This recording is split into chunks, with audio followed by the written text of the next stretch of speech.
Something could have been done. And Atlanta police say they did detain one person but have not named them as a suspect at this point. If you know anything. She was down with it. She was in and out that door with him. She was the main reason why all this started. What should have been a fun and exciting birthday party turned into a murder investigation after an argument between two strangers suddenly turned deadly. But it's what the argument was over that is the most shocking and senseless thing of all. Lakevia Jackson was a 31-year-old woman in the prime of her life. Much like many other people her age, she was happy with the life she had. Lakevia had friends, family, and all of the creature comforts that anyone could ever ask for. She was just an ordinary woman. But on the other hand, there was something pretty unique about Lakevia too. Lakevia had also had a child with the famous rapper Young Thug. As such, she had that connection to someone who was relatively rich and well-known, and could afford a few of the finer things in life. It certainly made raising her child that little bit more comfortable.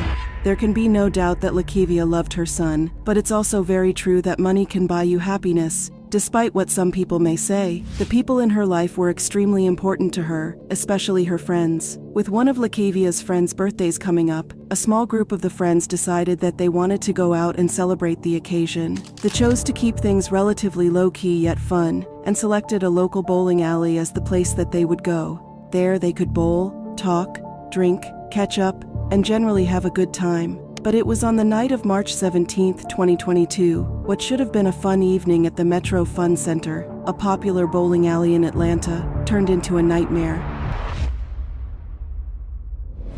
Once at the bowling alley, Lakevia and the friends got down to the business of having fun in celebration of a birthday. Things were all going smoothly until Lakevia realized that she needed a slightly smaller bowling ball, and so she walked over to another lane to select one that was better for her. Once there, she picked up a ball to see if it was better. However, a man and woman came across, shouting at her that it was his ball and that she needed to put it down. Atlanta police say at some point she got into an argument with someone over a bowling ball. Lakevia argued back, though, telling the man that the bowling balls were for everyone to use. The argument became quite heated over something so simple, possibly because it was getting late, and both people had consumed a few alcoholic drinks before the altercation. As tensions rose, the argument between Lakevia's group and another party became increasingly heated. Witnesses later described the scene as chaotic, with harsh words exchanged and tempers flaring. Eventually, though, the man stormed off, and Lakevia went back with the ball and finished off her game before saying her goodbyes to everyone and gathering her things to go home. It had been a genuinely fun evening, and despite the pointless argument with the man, Lakevia had enjoyed catching up with her friends, relaxing, and celebrating her friend's birthday. But what Lakevia didn't know was that the altercation over the bowling ball was not over yet, and that things were soon going to take a deadly turn.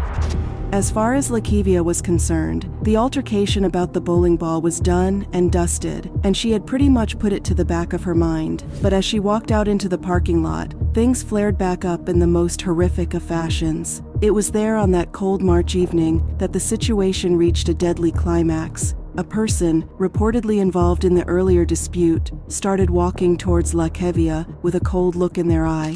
While they did not say a single word, it was clear that they were still angry about what had happened inside the bowling alley. But rather than trying to talk things through and reach a peaceful solution, the person reached back and pulled out a gun that had been concealed in the back of their pants. Lakevia had no time to react as the person raised the weapon, took aim, and fired multiple shots. It all happened in a terrifying split second. Lakevia was struck and collapsed to the ground, blood gushing from her many wounds. Before she passed away, she reached for her phone and dialed a number. Her mother answered cheerily, hoping to hear about her daughter's fun night out. But what she actually heard were her daughter's final words. I couldn't understand what she was saying, and then all I heard was she's not breathing. And then I said, who? And she said, Lakevia, and I lost this. Emergency services were called to the scene, but it was too late. Lakevia Jackson was pronounced dead at the scene, leaving her family and friends devastated. The senselessness of the crime was shocking. A young mother lost her life over something as inconsequential as a bowling ball, dying on a day that she was supposed to celebrating her friend's birth. But there were some very big and serious questions that needed answering. Firstly, why had the argument gotten so serious? And what had driven the shooter to actually kill Lakevia? And then who was the actual person that pulled the trigger? They fled the scene as soon as they shot her and were at large, something which left the police extremely concerned. If the person could snap and kill over something as silly as a bowling ball, then the chances are that they may do it again. One of the most harrowing things about the situation was that Lakevia's death meant that her son would grow up without a mother during one of the most important and formative moments of his life. Lakevia Jackson has a teen son with rapper Young Thug. We're told by the grandmother the son is with the father tonight. Law enforcement quickly launched an investigation into Lakevia's murder. Luckily, the incident was caught on security cameras, and the authorities were able to delve into that to try to identify the suspect. Atlanta police hope surveillance video will find the person who shot and killed a 31-year-old mother at a bowling alley. The security footage wasn't perfect quality, and the footage had to be analyzed to help the authorities identify the person who shot the gun. It was something that would take time. Right now, investigators are combing through surveillance video. APD Commander Ralph Woolfolk says several witnesses are also cooperating. All the while, police carried on pleading for the person to give themselves up. I just felt like if anybody knew that they were out there waiting on them for 20 minutes, something could have been done. And Atlanta police say they did detain one person but have not named them as a suspect at this point. If you know anything in this case, come forward. You can remain anonymous. We will find the person that's responsible. You know who you are. Go ahead and turn yourself in. We assure you that we will bring you into custody. As for the suspected gunman, APD not releasing that information, but again, they say they are confident this investigation will not drag on. But there was one additional twist that no one saw coming. Police started to theorize that the shooting may have been gang-related. There were several prominent gangs in the Atlanta area, and there was often bad blood between them, with meetings often ending in violence and bloodshed. So had Lakevia become involved in some kind of gang? I'm really concerned that this is going to be a catalyst for even larger acts of reprisal. Journalist George Cheedy and Fox 5 contributor believes the shooting and killing of 31-year-old Lakevia Jackson is just the start to more violence. The mother shares a son with popular rapper Young Thug.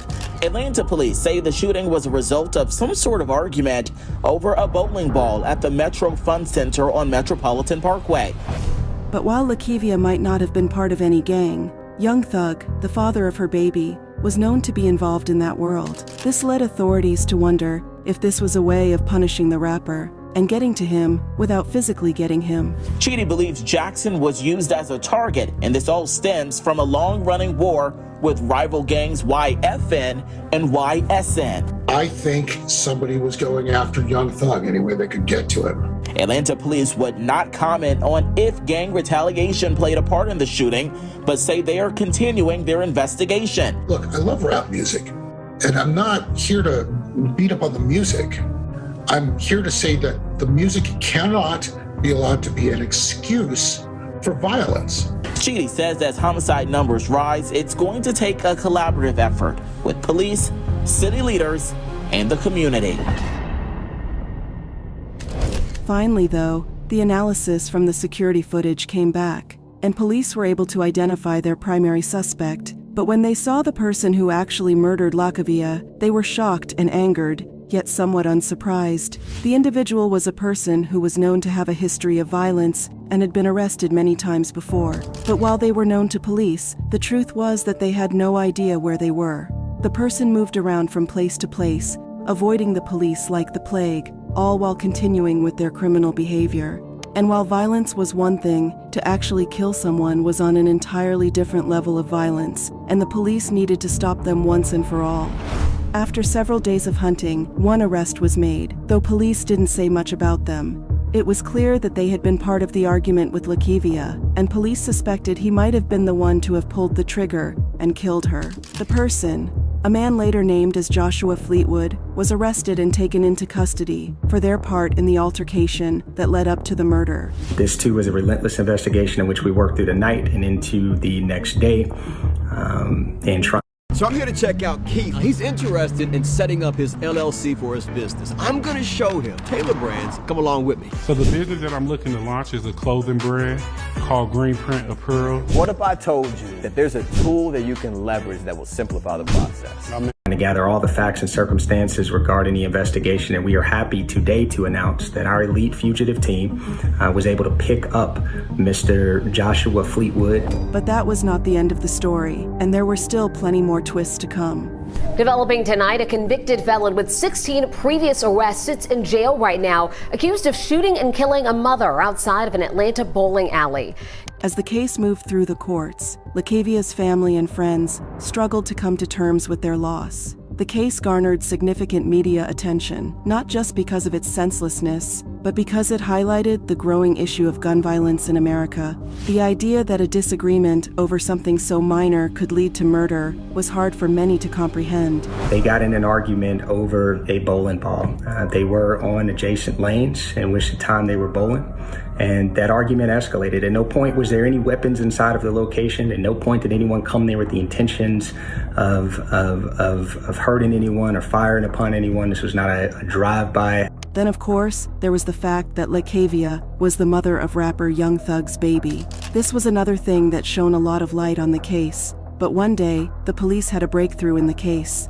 Developing now, a second person under arrest after a mother was shot and killed outside an Atlanta bowling alley. That's right. And LaKavia Jackson's family told me this afternoon that they had no idea that a second person had been arrested in her death until 11 Alive broke the news to them. They say that, now they feel like justice is finally being served. After a manhunt that lasted several days, the suspect, an individual known to have a history of violence, was arrested and charged with murder. The suspect, later identified as Imani Spears, was charged with felony murder, aggravated assault, and possession of a firearm during the commission of a felony. Within a matter of days, Atlanta police arrested Joshua Fleetwood. But it was only just yesterday that a second suspect, Imani Spears, was taken into custody. She had a criminal record that included previous charges for violence, which only added to the horror of this senseless killing. We can't sleep. All we see is that same scene of my sister laying there, breathless. They laughed. She laughed. They laughed at us when they drove off in the car still shooting. They laughed while my sister was on that ground. She was not only a felon, but also a fugitive known to be associated with gangs in the Atlanta area. She was down with it. She was in and out that door with him. She was the main reason why all this started. I knew that it was more than one person involved. So I just wanted justice any way they can get it. Both Imani Spears and Joshua Fleetwood ended up facing charges of murder, but it was the sheer amount of crimes that Joshua had previously committed that shocked everyone. Joshua Fleetwood waived his first appearance today, but it wouldn't be the first time he went before a judge. When I asked the Records Department for the court documents related to his previous arrests, they told me there were too many documents to send by email. Atlanta police say he's gone through the court system 16 times before this arrest. The pieces of the puzzle started to fall into place. Joshua and Imani had been an item and out on a date at the Metro Fun Center at the same time as LaKavia and her friends. LaKavia and Imani had ended up getting into a fight over the bowling ball, but rather than forgetting about it and moving on as LaKavia did, Imani and Joshua plotted their revenge, waiting in the parking lot and then shooting her when she was leaving the building around 20 minutes later. People started asking questions as to why such violent people as Imani and Joshua were even allowed to be out of prison and free, considering their multitude of crimes and convictions. If the police had them both in custody, then LaKavia would still be alive today. But when the case finally went to trial, there came the most shocking twist of all, one that left LaKavia's family reeling. You see, despite facing charges of murder, both Joshua Fleetwood and Imani Spears walked free from court, with the case being dismissed. According to court documents, the charges against Spears and Fleetwood were dismissed in November by Fulton County Superior Court Judge Kimberly E. Esmond Adams after they filed a motion claiming immunity, stating they were legally justified in the shooting. Adams ruled in their favor based on witness testimony, photographic evidence, and video evidence showing Jackson was the first person to fire a weapon. Jackson reportedly fired into the air first, and then fired at the defendants who were running towards their vehicle. As well as the security camera footage capturing the moment of LaKavia's death, it also caught her pulling out a gun of her own and shooting into the air before shooting at Imani and Joshua. The two murder suspects reacted by trying to run and then pulling out their own weapon to fire back at LaKavia. And while LaKavia's bullets had missed, the returning fire didn't. The lawyers of the defendants argued that they were justified in their shooting, as Lakivia shot first, and they were merely protecting themselves. Judge Kimberly E. Esmond Adams of the Fulton County Superior Court was in agreement, and the case was thrown out. It was a controversial outcome to the case, but a legally fair one.